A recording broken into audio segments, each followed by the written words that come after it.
प्रेक्षकांना आज आपण बघणार आहोत ठरलं तर मग मालिकेच्या 28 जुलैच्या भागामध्ये सायली इमोशनल होऊन जाते आणि ती खरंच म्हणते ज्या सोनलला म्हणजे प्राची तिचे काका तिचं नाव प्राची म्हणून म्हणताय की अगं तुला असं वाटतं की जाऊ द्यावं असं नाही वाटत आहे. आणि जो बाहेरून फोटो वगैरे कोणी काढत असतो आपल्याला पहिले दिसलं नव्हतं, पण तो सचिन असतो हे आता आपल्याला दिसले प्रेक्षकांना. आणि त्यात लगेच अर्जुनसुद्धा म्हणतो हे बघ तू स्वतःला सावर बरं का सायली, नाही तर तिलाही जायला जड होईल आणि तुलाही त्रास होईल.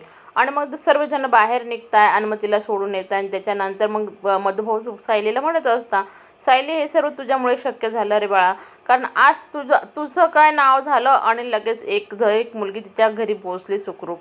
आणि असं म्हणून लगेच सायलीला अर्जुन म्हणत असतो की चल सायली तू नको एवढं टेन्शन घेऊ गं. त्या सायलीमध्ये का कुणास ठाऊक मला असं वाटतंय की आपण सोनलला पाठवण्यामध्ये घाई केली, पण मला खरंच खूप टेन्शन आलं आहे. मग त्यात हा म्हणत असतो अर्जुन अगं तू एक आई होणार आहे ना, मग साहजिक आहे तुला तसं वाटणारच आहे.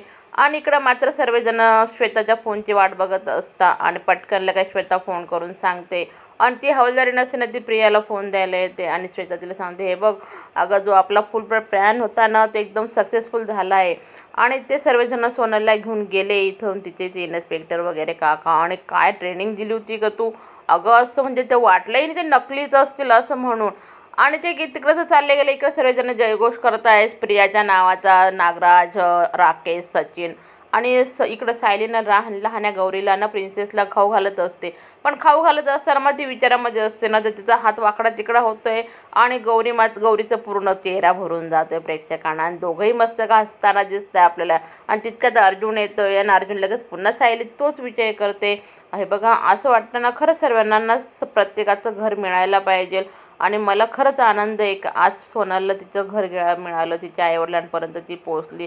कारण आज मला माझ्या आईवडील भेटायला 25 वर्ष लागले, असं बरंच काही त्यांचा विषय चालू असता. मग ती लगेच म्हणते आपण गौरीच्या आईवडिलांचाही शोध घ्यायचा का. त्यावर अर्जुन म्हणतो हो नक्कीच. आणि इकडं पुन्हा यांचं सुरू झालं आहे का रे बापरे, तितकं तर सचिन येतोच आहे आणि म्हणतो हॅट्स ऑफ प्रिया मॅडम तुम्हाला, खरंच काय प्लॅनिंग होती ग तुझीवाली, मानलं बाकी तुला. कसं काय एवढं डोकं लढवते होते. आणि नागराज म्हणतो खरंच मला बी तर तुझी स्तुती करावीशी वाटणार आहे, म्हणजे करावंच लागणार आहे असं वाटतंय, कारण तुझा प्लॅनच तसा जबरदस्त होता प्रिया. आणि ते लगेच प्रिया म्हणते अरे अजून काहीतरी बोला माझ्यासाठी चांगलं चांगलं, कारण मी त्याची हकदार आहे. राकेश म्हणतो त्यात केवढं विशेष नव्हतं, आपलं सर्वांनीच केलं. प्रिया लगेच म्हणते काय, अरे हो नाही नाही तूच केलं, पण माझं अगं प्लॅन जरी तुझा होता ना पण आमचा तर हातभार लागला ना त्याच्यामध्ये. आणि लगेच इकडे प्रिया म्हणत असते सायली तुला तर मी जेलची हवा खाऊ घालणारच आहे, कारण तू मला इथपर्यंत पोहोचवलं आहे ना, बघ तुझं कसं काय बंदोबस्त करते मी. आणि इकडं सोनाला ती एक बाई असते ना तिने गोडाऊनमध्ये ठेवलेलं असतं, म्हणजे ते सचिननेच ठेवलेलं असतं. आणि ती व्हिडिओ कॉल करून सचिनला दाखवत असते तिला कसं ठेवलेलं आहे. आणि सचिन म्हणतो व्यवस्थित सांभाळ तिला, ती पळून जाता कामा नाही. त्यावर ती म्हणते अरे तिने नाही कधी ऐकलं ना तर तिला मी मारेल. पण सचिन म्हणतो हे बघ प्रत्येक गोष्टींना मारून करायचं नसतं बरं का, तू तिला व्यवस्थित सांभाळ बरं का, असं म्हणून सचिन फोन ठेवतोय प्रेक्षकांनो. आणि इकडं मात्र आता अस्मिता खूप चिडलेली, कारण तिचं चिडणं एकच आहे, कारण तिचं बाळ आज रडत होतं आणि ती ना तिचं एकच म्हणणं होतं की सायली त्याच्यासाठीच घरी पाहिजे होती. म्हणजे तिच्या मनामध्ये जे नाणीचे विषय आहेत ना ते विचार काही तिच्या डोक्यातून गेलेले नाही. आणि तिला अजूनही तेच वाटते की नाणी ठेवायलाच हवी. म्हणून तितक्यात ती म्हणतच असते की सायली अजूनही आली नाही, तिच्याच भरोशावर मी जॉबला वगैरे गेली होती. आणि तितक्यात सायलीन ते येत आहे आणि कल्पनाताई म्हणतात अरे हो ना ती आली गं, आणि ती इतर वेळेस असते का तू का अशी चिडचिड करते. आणि ती पूर्ण क्लेम ती सायलीवर टाकते. हे बघ तू जर आज असती ना तर मी तेवढा रडला नसता आणि मम्माची एवढी धावपळ झाली नसती. तू हो म्हटली होती म्हणून मी जॉब करायला घेतला बरं का, असं म्हणून तितक्यात लगेच अर्जुन तिच्यावर भडकतो. आणि काय काय हे बघ तू ना माझ्याच बायकोवरती क्लेम करू नको बरं का, जॉब करायचं तुझा विषय होता, ती काही म्हटली नव्हती. हां एक सहकार्य म्हणून करायला काही हरकत नाही. आणि तू असं कसं काय म्हणते तिला की तिच्यामुळे तो रडत होता. अगं तिचं काय, तिला यायला का उशीर झाला, तिथं काय झालं तू ह्या अगोदर ऐकते का तुझं तुझं चालू देते. त्यावर लगेच ती सायली म्हणत असते की नाही मग खरंच माझं चुकलं अस्मिता. पण अर्जुन लगेच सांगायला सुरुवात करतो हे बघ आज आश्रमामध्ये असा विषय झाला की एक मुलीचे काका तिला घ्यायला आले होते आणि ती प्रोसिजर खूप लॉंग होती आणि त्याच्यासाठी सायली तिथं असणं जरुरीचं होतं, कारण तिच्या प्रत्येक कागदपत्रांवर सह्या लागणार होत्या.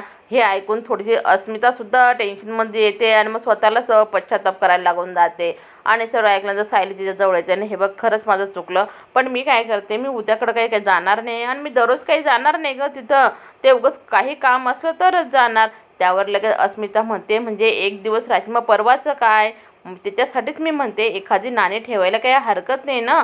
त्यावर ममा, अगं तू ऐकून तर घे अस्मिता, पण तरीसुद्धा कल्पनाताईचं अस्मिता काय ऐकायच्या मनस्थितीमध्ये नसते.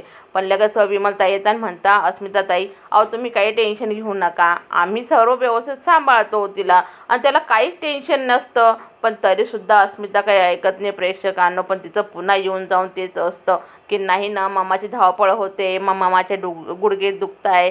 त्यावर लगेच अर्जुन म्हणतो, हे बघ तू एक काम कर, थोडा वेळ दे मम्माला, काय होतं काय नाही त्याच्यानंतर ठरवू आपण. हॉस्पिटलमध्ये पुन्हा सचिनचा फोन येतोय प्रियाला आणि तो व्हिडिओ कॉल करून, म्हणजे व्हिडिओवर त्याने फोटो काही वगैरे टाकलेले असतात आणि तो सांगतोय की हे बघ बघून घे. आणि ते बघितल्यानंतर ते म्हणतात, अरे काय प्लॅन आहे रे तुझा जबरदस्त, खरंच बाकी मायाळू आई बाबा असं ते लेटर, म्हणजे हे बघितल्यानंतर सायलीचा आणि त्यांचा विश्वास बसणार आहे की 100% सोनल तिच्या आईवडिलांकडंच आहे. आणि इकडं मात्र अर्जुन गरम करून दूध घेऊन येतो प्रेक्षकांना सायली मॅडमांसाठी आणि तो म्हणतो, अगं उठ उठ बायको, इतक्या लवकर कसं काय झोपली, हे दूध घे बरं का. आणि तिला तो दूध देतोय आणि लगेच तिचे पाय चेपायला घेतो. त्या सायली म्हणते, नका हो तुम्ही, हे बघा हे असं काही करू नका बरं का. पण तरी अर्जुन, अगं आज खूप धावपळ झाली गं तुझी, चेपू दे मला, आणि हे बघ असं करण्यात तुम्हाला काही नको म्हणत नको जाऊ बरं का गं. त्यावर पुन्हा सायली म्हणत असे, नका ना, कारण मला नाही आवडत असं काही केलेलं. पण तरीसुद्धा अर्जुन म्हणतोय, हे बघ बायको, मी माझ्यासाठी करतोय गं, कारण तू माझ्या बाळाची आई ना, मग तेवढं तर मी करू शकतो तुझ्यासाठी, तू झोप बरं का. आणि सायली झोपते ना अर्जुन मात्र तिचे पाय जपतोय प्रेक्षकांना. खरंच भाग्यवानी सायली मॅडम तुम्ही बरं का. आणि सकाळ झाल्यानंतर अस्मिता तर ऑफिसला चालली जाते आणि विमलताईंच्या इथं काहीतरी झालेलं आहे म्हणून त्या आज कामावर आलेल्या नाही आहे आणि त्या फोन करून सांगताय. पण त्यात लगेच सायली म्हणत, काय झालं आई. मग ते सांगता, अगं विमल ना तर 2-3 दिवस काही येणार नाही हे, मग आपल्यालाच करावं लागणार आहे असं म्हणून ती म्हणते की किचनमध्ये आवरावर करते. तितकं तर प्रतिमा आत्या येत आहे आणि मग सायलीला म्हणते, आई अगं तू कसं काय गं, अगं माझी काही आवश्यकता असेल तर सांगा बरं का मला, असं म्हणून लगेच सर्वजणी बसत आहे. आणि कल्पनाताई त्यांना सांगत असतात प्रतिमा आत्यांना, हे बघ अगं प्रतिमा, मला ना सायलीचं डोहाळे जेवण करायचं आणि त्याची संपूर्ण तयारी तू कर बरं का, मला खूप हौस करायची का तिच्या डोहाळे जेवणमध्ये, असं ते सांगत असतात. म्हणजे तर आता पुढं चालून आपल्या प्रेक्षकांना समजणारच आहे की. आणि मंडळाचा अस्मित बाहेर जाताना दिसतो आणि तेवढ्यात अस्मिता येते आणि ती लगेच भडकते सायलीवरती. आणि सायली जेव्हा आतमध्ये येते ते उद्याच्या भागामध्ये आपल्या समाजाच्या रूममध्ये आल्यानंतर अर्जुनला सांगत असते, का मी खरंच चांगली आई होऊ शकते का, कारण आज माझ्या हलगर्जीपणामुळे स्मितचं बोट दारामध्ये अटकलं असतं आणि प्रियाची नागराजची पुन्हा